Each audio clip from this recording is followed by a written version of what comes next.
keterwakilan perempuan dalam konteks pemilihan umum, baik itu di konteks pemilihan umumnya kah, pemilihan pilkadanya kah, dan maupun pada pihak penyelenggara, terutama di Kota Balikpapan nih. Secara regulasi itu secara umum negara itu sebenarnya sudah mengakomodir hak-hak perempuan.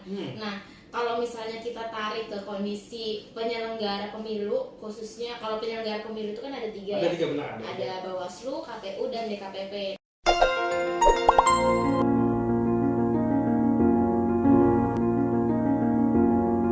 Assalamualaikum warahmatullahi wabarakatuh. Selamat siang. Perkenalkan, kami dari Opsi, obrolan seputar demokrasi Bawaslu Kota Balikpapan. Nah, pada kesempatan hari ini, di samping saya ada sesosok wanita yang sangat luar biasa. Nah, wanita ini akan menemani saya berbicara mengenai masalah gender dalam perspektif pemilu dan demokrasi. Nah, tentunya ada hal yang menarik nih. Ternyata di Kota Balikpapan, kita telah memasuki PPKM level kedua. Alhamdulillah ya. Itu bermakna bahwasanya mengobrol seperti ini lepas masker itu dibolehkan. Oke, buat untuk memperlancar, mungkin kita bisa lepas masker ya. Oke.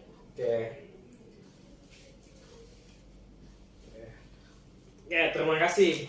Mbak siapa kalau boleh tahu? Nama saya Maulidia Rani. Kebetulan lagi menempuh pendidikan di Fakultas Hukum Universitas Balikpapan. Wow, keren banget ya, ternyata anak hukum ya. Iya. Gimana sih anak hukum nih terkait mengenai masalah ini pemilu? Kalau sebenarnya kalau kita ngomongin hukum sih di Fakultas Hukum sendiri itu mempelajari soal pemilu karena gitu. Karena kalau misalnya kita ngomongin pemilu juga erat kaitannya sama legislasi atau pembuatan peraturan perundang-undangan kan. Oh, kuliahnya di mana, Mbak? Di Uniba. Oh, keren banget ya. Ternyata di Uniba itu mempelajari terkait mengenai masalah regulasi, aturan perundang-undangan. Gimana nih awal mulanya tertarik dengan kegiatan-kegiatan Bawaslu? Itu boleh nggak sih diceritakan biar saling share kepada teman-teman yang lain? Iya, jadi sebenarnya sih kalau misalnya boleh ditarik sedikit agak jauh sih dari SMA, itu kebetulan sekolahnya jurusan IPS. Oh, jurusan IPS? Iya, jadi pas dari SMA itu udah mikir mau ke jurusan Fakultas Hukum, ke jurusan Ilmu Hukum. Terus makin kesini ternyata ada kesempatan ngelihat bahwa ternyata ada sekolah kader pengawas partisipatif dari Bawaslu. Kayak gitu. Jadi sebenarnya dari tahun lalu tuh udah kepengen ikut SKPP, cuman karena ada beberapa persyaratan tuh kan yang buat masuk SKPP, jadi tahun lalu tuh nggak sempat untuk SKPP. Nah, akhirnya tahun ini sempat untuk SKPP dan belajar bareng-bareng sama teman-teman di Bawaslu. Oh, jadi gitu. Jadi tertariknya dari SMA ya? Iya. Oh, luar biasa banget. SMA dulu ambil IPS, Ilmu Pengetahuan Sosial, terus kuliah masuk Fakultas Hukum, abis itu tertarik mengenai masalah SKPP ya, sorry. Nah nih, boleh nih ceritain nih apa terkait mengenai masalah SKPP yang telah diikuti itu gimana? Pertama SKPP itu di mana, di kota mana? Terus apa sih kesan-kesan yang didapat dari itu?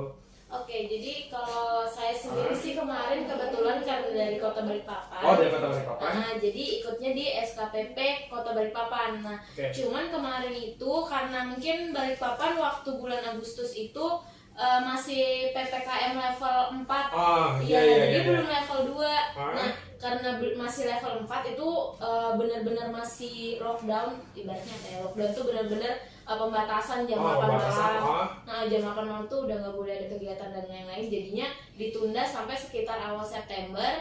Itu saya ikut SKPP tingkat kota itu di Pasir. Jadi di Pasir. Di Pasir, Kabupaten Pasir kan lumayan lah dari Balikpapan, cukup jauh. Dan itu juga seru sih sebenarnya karena itu pertama kalinya saya nginjek tanah Pasir.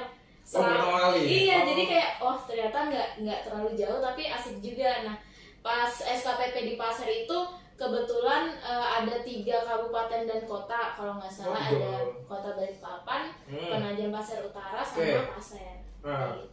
Oh gitu, jadi dari Kota Balikpapan, terus itu first impression, pengalaman pertama di Pasir. Itu dari berbagai teman-teman itu kan ada dari kota lain tuh, gimana tuh reaksinya ketika kita pertama kali bertemu? Iya, sebenarnya kemarin alhamdulillahnya sih datang ke sana nggak sendirian. Jadi nggak sendirian ya? Ada 3-4 teman yang ikut dari hukum juga. Jadi lumayan bisa sama teman-teman itu lumayan bisa membaur ke teman-teman yang lain.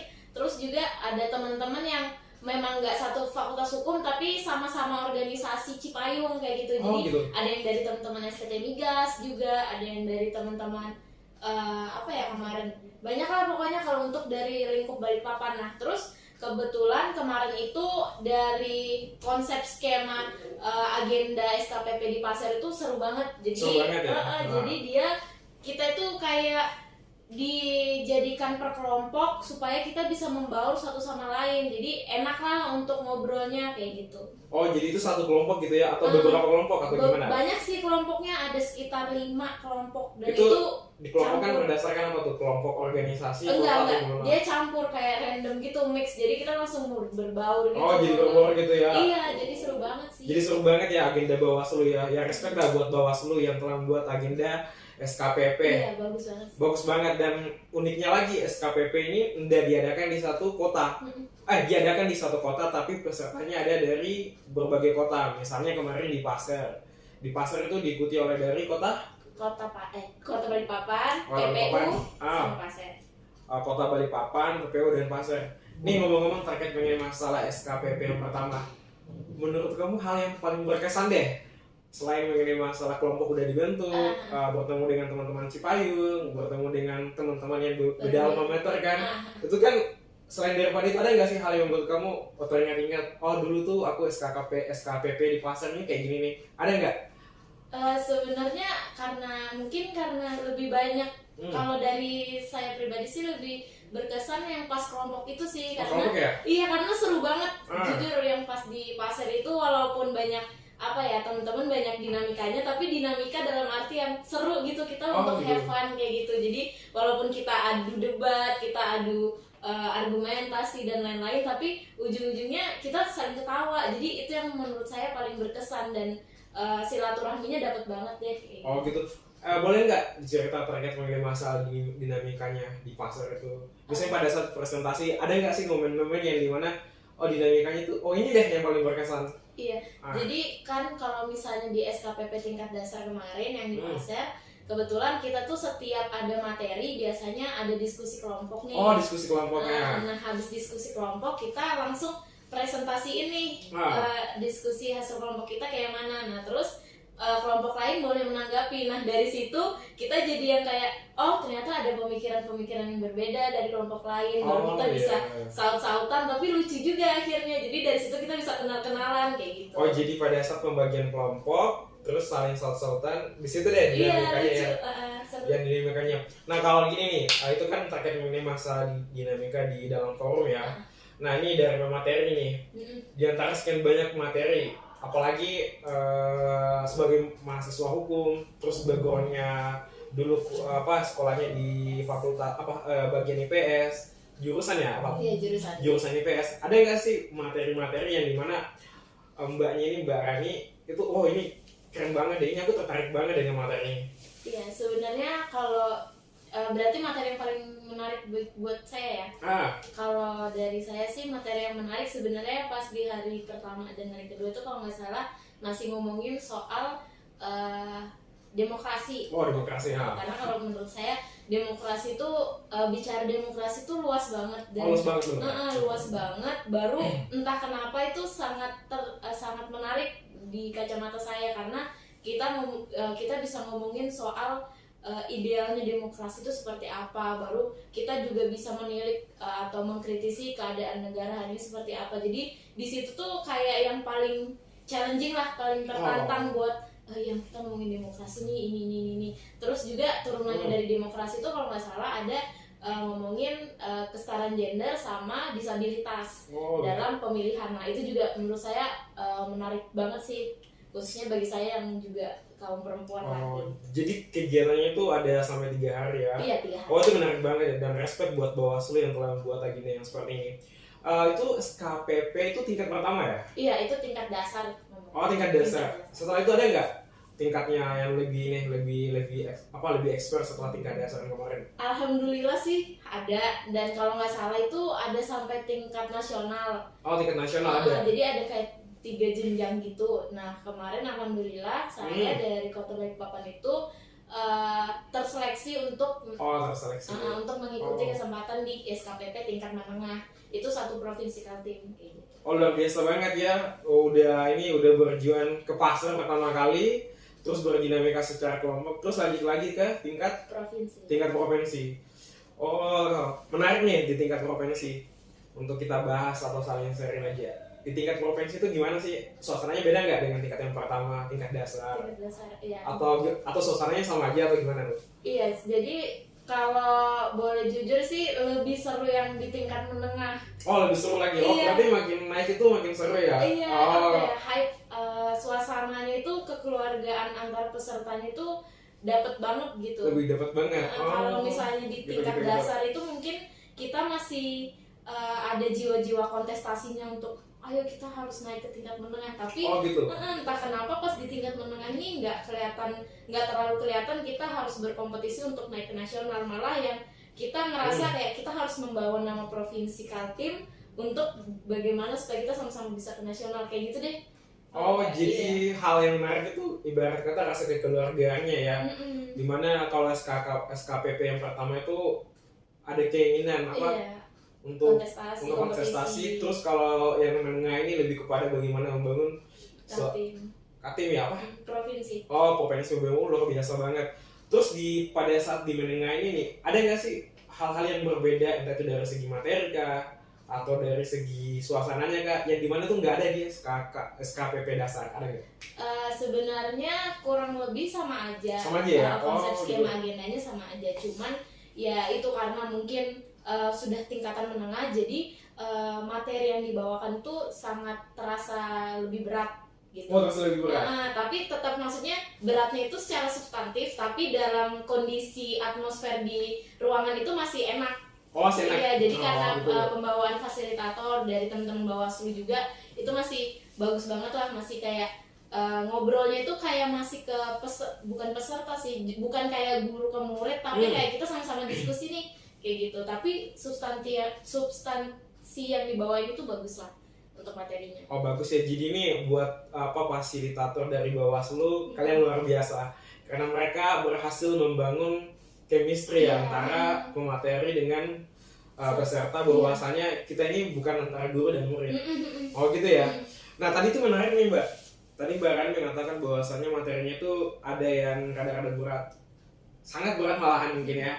Sebagai anak hukum nih, gimana sih cari tips-tipsnya untuk gimana yang tadinya materinya berat ini tuh bisa, kalau materinya kayak gini, aku harus kayak gini. Ada nggak tips-tipsnya atau kiat-kiatnya nih menghadapi materi yang seperti ini? Kalau dari saya sendiri sih sebenarnya nggak ada ya, maksudnya yang kayak step-step khusus supaya kamu bisa nerima materi dari orang lain. Cuma yang penting nggak merasa tinggi lah, maksudnya kadang kan ada tuh misalnya kita sudah tahu materi ini, kita sudah paham, tapi kemudian pas ada pembawaan materi itu di suatu agenda kita jadi kayak ogah-ogahan buat dengerin. Jadi kayak aku udah paham kok, jadi aku nggak perlu dengerin. Nah jangan yang kayak gitu sih, jadi selalu merasa bodoh. Maksudnya dalam hal ini kalau misalnya memang ada materi atau ada apapun yang disampaikan sama siapapun itu harus diterima supaya kita bisa lebih, ibaratnya kayak sifat padi yang lebih berisi, lebih menunduk kayak gitu. Nah ini menarik nih teman-teman. Tadi di SKPP dasar bahwasanya kita harus saling bersaing ya. Bersaing. Terus di SKPP menengah kita harus ibarat kata kayak ilmu padi. Iya. Makin berisi, makin nunduk. Luar biasa banget nih filosofinya, sangat filosofis sebenarnya. Terkait mengenai masalah ini nih, dinamika kelompok. Itu sama nggak sih dinamika kelompoknya kalian pada saat yang di menengah dengan dasar itu? Apakah masih saling sangga menyangga atau gimana? Iya, kalau misalnya ngomongin atmosfer dan kondisi dari ruangan SKPP itu sebenarnya masih sama. Masih sama ya? Cuma itu tadi mungkin karena kita sudah udah pengalaman lah, SKPP di tingkat dasar itu kayak gini. Jadi pas kita di tingkat menengah kita lebih santai, lebih tahu ini waktunya mau dibawa kemana. Ternyata alurnya dinamika seperti ini. Jadi lebih ngalir aja gitu, pokoknya asik deh. Lebih ngalir ya, asik ya. Nah gini, tadi pada saat di SKPP dasar Mbak Rani itu mengatakan bahwasanya paling tertarik dengan isu-isu demokrasi. Nah kita mungkin pengen lihat nih teman-teman atau sahabat-sahabat sekalian pandangan Mbak Rani terkait mengenai masalah demokrasi yang ada di Indonesia saat ini. Gimana nih pandangannya sebagai kader dengan prestasi yang luar biasa, udah lolos tingkat dasar, udah lolos tingkat menengah, dan mudah-mudahan bisa lolos tingkat nasional. Amin. Nah, ini gimana nih pandangannya terkait mengenai masalah demokrasi yang ada di tanah air kita? Iya, jadi yang saya dapat sejauh ini dari SKPP ya khususnya terkait dengan demokrasi itu yang pasti demokrasi itu berbicara mengenai bagaimana pemerintahan atau sebuah negara itu bisa dari rakyat, oleh rakyat, untuk rakyat. Seperti itu. Jadi kalau misalnya ada istilah itu konstitusi itu untuk rakyat, bukan rakyat untuk. Nah maka dari itu kita menurut saya ngomongin demokrasi itu nggak akan ada habisnya karena konsep demokrasi yang ideal itu di masing-masing orang ini bisa aja berbeda-beda. Tapi kita harus intinya kita harus bagaimana supaya kita itu nggak saling nggak saling menindas lah. Kalau katanya Bung Karno itu kita harus menghapus penindasan manusia di atas manusia, bangsa di atas bangsa. Jadi ya menurut saya demokrasi yang ideal seperti apa ya demokrasi yang tidak menindas siapapun. Gitu. Iya. Nah kalau misalnya nih Mbak Rani bahwasanya demokrasi yang ideal itu demokrasi yang tidak menindas. Kita kan sepakat nih bahwasanya negara kita negara demokrasi. Sebenarnya dalam negara demokrasi ini hak-hak terkait mengenai masalah perempuan itu diakomodir nggak sih selama ini menurut pandangannya Mbak Rani sebagai mahasiswa Fakultas Hukum dan sebagai kader ya? Kader dari SKPP tingkat menengah. Ini gimana nih?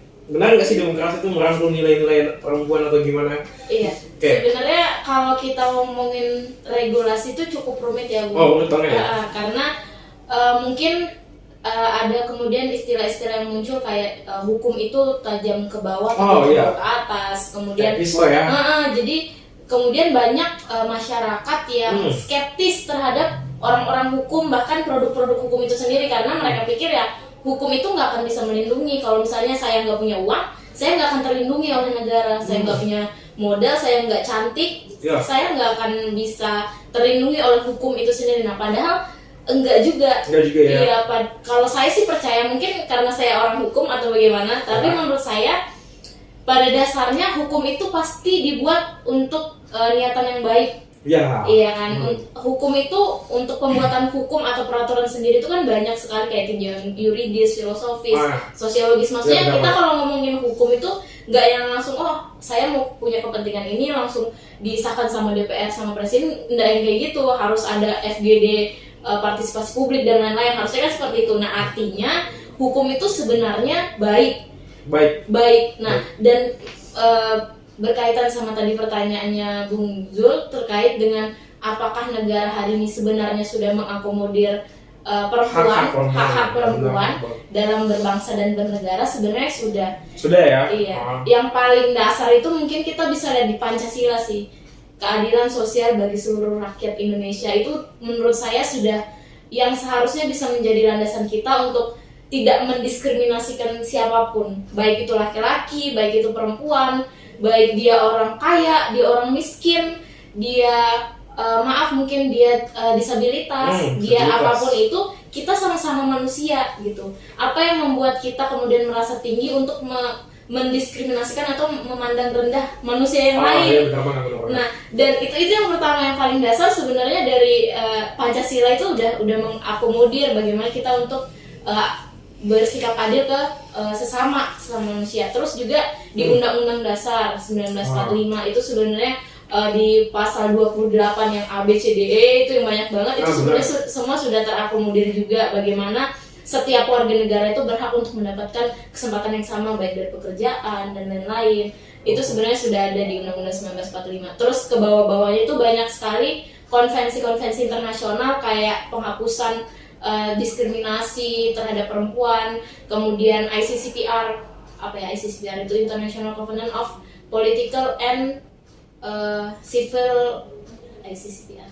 Ya itulah hak-hak politik dan sipil masyarakat. Hak-hak politik dan sipil masyarakat. Baru juga DUHAM, Deklarasi Universal of Hak Asasi Manusia. DUHAM di tahun 1950. Terus ke bawah-bawahnya ada Undang-Undang Nomor 39 tahun 99 tentang hak asasi manusia, HAM. Ya. tentang HAM, baru juga sebenarnya banyak banget kalau misalnya kita nanya apakah negara hari ini melalui regulasinya sudah mengakomodir, sebenarnya sudah banyak banget. Kalau mau saya sebutin di sini juga bakal panjang sekali. Tapi ya itu tadi, kalau misalnya kita berbicara hukum tuh kita nggak cuma ngomongin tekstualnya aja, tapi kita harus lihat yang menegakkan hukum ini. Nah hari ini saya pikir ya banyak sih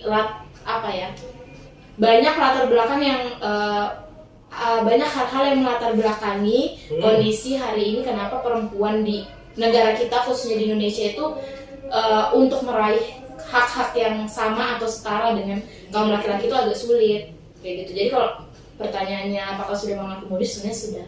Oke, menarik nih. Bahkan Pancasila ya sebagai landasan filosofis kita itu udah menyatakan bahwasannya keadilan sosial bagi seluruh masyarakat. Bahkan konstitusi kita tadi disebutkan pasal 28 dengan ke bawah-bawahnya itu udah mengakomodir, bahkan deklarasi hak asasi manusia, DUHAM, konvensi terkait mengenai masalah hak politik dan sipil. Itu luar biasa banget. Tapi kenapa sih sekalipun ada nih berbagai macam aturan nih, tapi kadang-kadang hak-hak perempuan ini masih belum terpenuhi nih. Masih belum terpenuhi, padahal aturannya udah ada, sanksinya udah ada, bahkan diatur bukan hanya satu undang-undang, ada banyak undang-undang, ya kan. Terlebih lagi kalau kita bicara mengenai masalah demokrasi ini, kenapa sih masih belum ini? Harusnya sih sehingga-hingganya ada perubahan nih dari tahun ke tahun kan. Betul. Tapi kan faktanya tidak seperti itu. Menurut Mbak Rani sebagai anak hukum, ini penyebabnya apa sih? Apanya yang salah nih?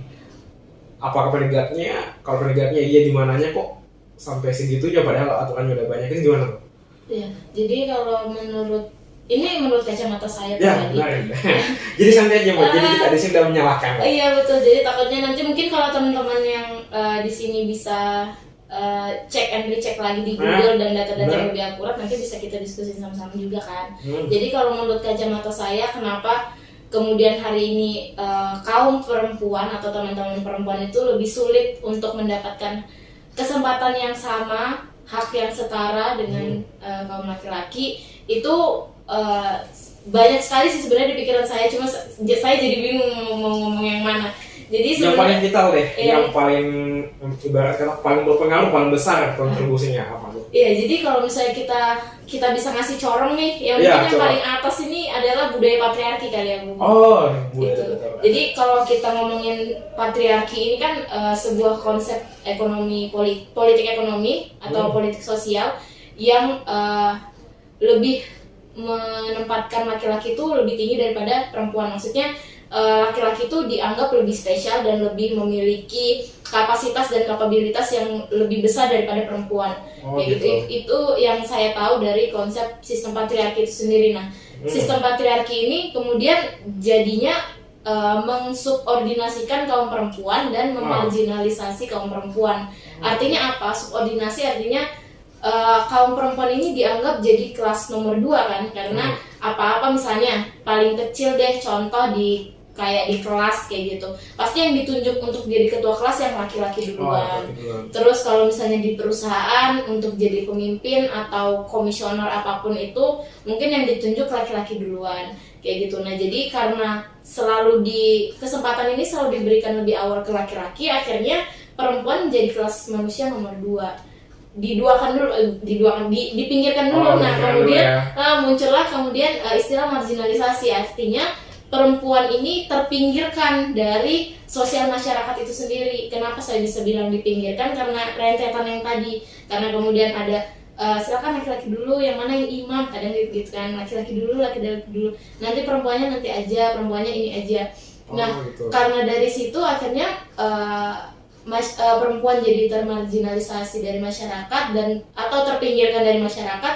Akhirnya dari si perempuan ini sendiri juga merasa bahwa dia nggak punya peran yang penting untuk keberlangsungan bangsa dan negara. Mbak Rani sebagai kader SKPP, salah satu bentuk dari demokrasi itu adanya pemilihan umum. Betul. Selain pemilihan umum, adanya pemilihan kepala daerah. Iya nggak sih? Iya benar. Iya benar banget.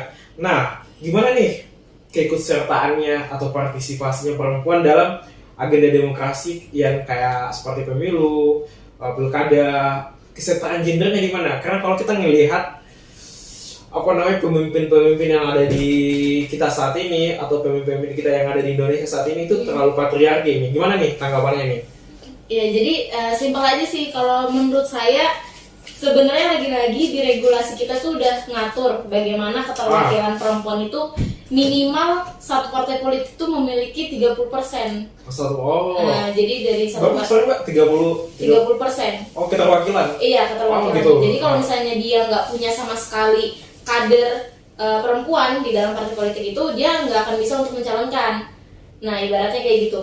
Nah, kemudian dari 30% itu pun di Kota Balikpapan itu nggak cuma belum sampai 30%. Belum sampai 30%.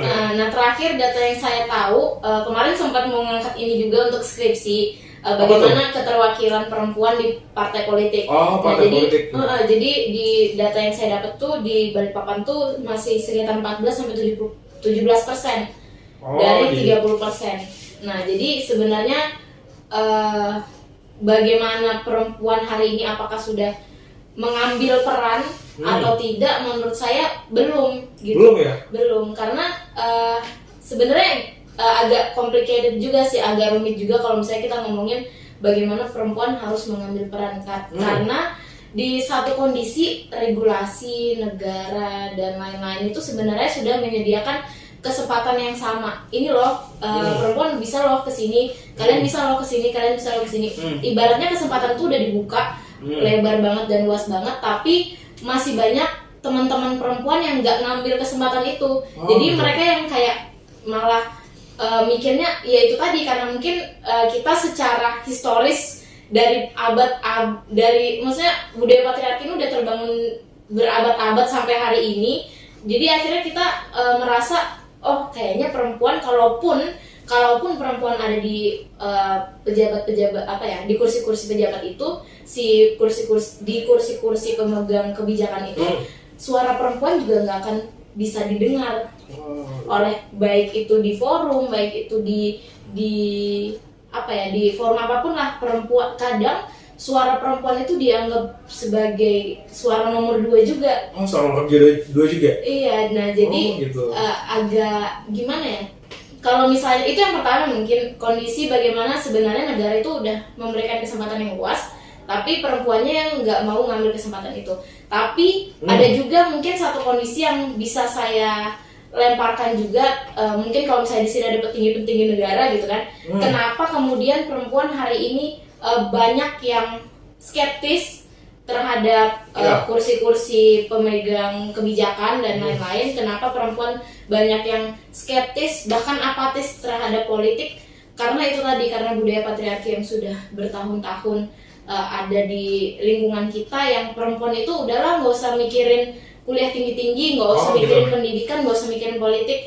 Pokoknya perempuan itu mau kamu S1 mau kamu S2, ujung-ujungnya kamu bakal mikirin sumur, kasur, dan dapur. Sumur, kasur, dan dapur. Pekerjaan-pekerjaan domestik. Nah, akhirnya dari situ pikiran perempuan ini sudah dikembangkan untuk menjadi terkungkung di pekerjaan domestik tadi, tidak dibiarkan. Jadi menarik nih, Mbak. Iya. Bahwasanya budaya patriarki inilah sebenarnya cikal bakal yang dimana perempuan itu tidak memiliki lagi kesempatan untuk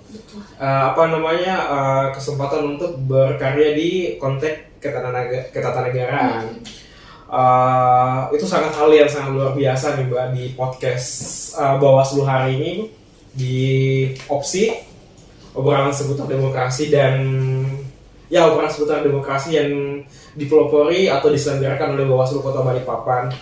Dan ilmunya nih banyak banget bagi saya, memberikan pandangan saya, memberikan wawasan terbaru bagi saya bahwasanya di saat ini negara Republik Indonesia itu telah menganut paham demokrasi, sahabat-sahabat sekalian. Kalau kita bisa simpulkan, kita udah menganut demokrasi. Bahkan saking demokrasinya kita tuh malah mengimpor apa istilah dalam dunia hukum tuh kalau mengimpor, kayak misalnya DUHAM, deklarasi hak sipil dan sebagainya. Kita udah mengambil berbagai aturan yang ada di belahan dunia sana, kemudian kita ratifikasi menjadi undang-undang yang ada di Indonesia. Dan hebatnya lagi, undang-undang yang ada di Indonesia itu melindungi kaum perempuan. Cuma kembali lagi, karena budaya patriarki menurut Mbak Rani, bahwasanya dengan budaya patriarki ini perempuan itu malah sedikit terbatasi, sedikit subordinat apa ya? Subordinasi dengan adanya budaya patriarki ini. Nah, mungkin solusinya dengan kita menyampingkan atau kita menghapus budaya patriarki ini, perempuan bisa memperoleh hak-haknya. Iya. Mampu melahirkan kayak pemimpin-pemimpin Megawati, menteri-menteri yang perempuan. Bahkan menarik nih, di Indonesia itu ada Bu Menteri Ekonomi ya, yang dulu tuh mantan ketua Bank Dunia.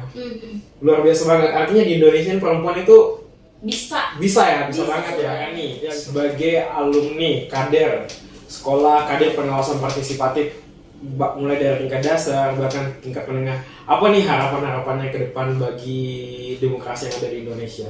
Iya, jadi yang saya dapat itu banyak sekali ya dari SKPP tingkat dasar yang ada di Pasir kemarin saya ikuti, kemudian saya juga alhamdulillah sekali bisa lolos belajar di SKPP tingkat menengah di tingkat provinsi Kaltim. Harapan saya sih sebagai kader dari pengawas partisipatif itu bisa mengajak kawan-kawan, khususnya hari ini kawan-kawan perempuan, untuk berpartisipasi dan tidak apatis terhadap politik atau ketatanegaraan di Indonesia. Karena pada dasarnya Indonesia atau negara melalui pemerintah, melalui Bawaslu, KPU dan DKPP sebenarnya sudah memberikan fasilitas yang tadi sempat dibicarakan juga mengenai apa-apa saja yang dibutuhkan atau yang bisa diberikan terhadap perempuan dan laki-laki secara adil dan secara menyeluruh. Namun hari ini yang masih kurang itu dari peserta pemilihan itu sendiri. Nah, harapannya kawan-kawan, khususnya kawan-kawan perempuan, hari ini bisa lebih mengambil peran, khususnya di pemangku-pemangku kebijakan, supaya kalau misalnya di situ ada suara perempuan, akhirnya kebutuhan dari kaum perempuan itu bisa diakomodir secara lebih maksimal lagi, seperti itu. Nah, kalau misalnya kita berbicara mengenai kesetaraan gender dalam pemilihan hari ini di Kota Balikpapan dan secara nasional, menurut saya itu belum ada diskriminasi terhadap bagaimana sih penyelenggara pemilu itu memperlakukan antara pemilih laki-laki dan pemilih perempuan itu secara berbeda atau mendiskriminasikan mereka berdasarkan gender, itu sebenarnya nggak ada. Jadi menurut saya harapannya kawan-kawan semuanya, mungkin nggak cuma kawan-kawan perempuan, tapi seluruh masyarakat yang kali ini berkesempatan untuk menonton podcast kita itu bisa lebih bisa lebih berpartisipasi atas pemilihan yang diadakan oleh Bawaslu, KPU dan DKPP, karena pada dasarnya ya itu tadi, bahwa pemilihan umum itu merupakan tonggak demokrasi dan itu yang menjadi tonggak berdirinya demokrasi yang ideal di negara Indonesia, seperti itu. Nah, itu dia teman-teman, sahabat-sahabat sekalian, harapan dari Mbak Rani yang sangat luar biasa, dan kedepannya kita doakan mudah-mudahan harapan ini bisa menjadi kenyataan dan berguna bagi demokrasi kita. Terima kasih Mbak Rani untuk waktu dan kesempatannya. Itu dia obrolan saya bersama dengan Mbak Rani, salah satu mahasiswa Fakultas Hukum, salah satu kader terbaik di SKPP dasar, terus lanjut di SKPP menengah, dan mudah-mudahan kita doakan bisa ke nasional. Yaitu dia, salam dari kami, bersama rakyat awasi pemilu, bersama Bawaslu tegakkan keadilan pemilu. Wassalamualaikum warahmatullahi wabarakatuh.